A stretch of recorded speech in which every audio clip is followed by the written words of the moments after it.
Alrighty, so it's Matt and I again. We just got done with his first lesson. Today we were working on his wedge shots. One of the main things we saw when he was coming in is that he had the ball just a little bit farther back in his stance than we would have liked with a normal wedge shot. You know, on your ones around the green or, even up to 40 yards out, play him just a little bit up in the stance so you can get that ball higher in the air when you start. So we just moved that ball more to the center of his stance. Today we kind of worked on more like 85 to 50 yard shots. And so we worked on that. He had a weak grip coming into it, so we strengthened that grip up a little bit and brought it kind of more back to square, center, or like a neutral kind of grip.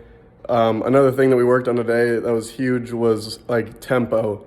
He was a little quick going through the swing, and that kind of made it so that his hands were kind of lagging just a little bit behind, leaving that club just a little bit open at contact. And that was kind of resulting in like a little bit of like a push fade and kind of starting the ball out right, and just kind of was missing his target. He had very good aim coming up to the target, but just that speed and like club lag was just a little bit out there and was affecting him just a little bit.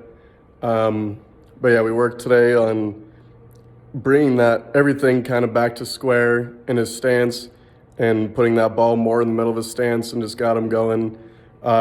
Towards the end, we kind of, ran into like a little mix. It was kind of like a lot of information to take in at one time. But once we worked just directly on centerness of setup and contact and getting that ball in the right spot, then we took it to the tempo and speed and just made sure that when that club head came through, his whole body and timing was working more in sync with each other. And that resulted in a straighter ball flight starting off initially. And this ultimately led to a straighter ball flight overall. At the end, had just a tiny bit of fade at the end, but I think it went really well.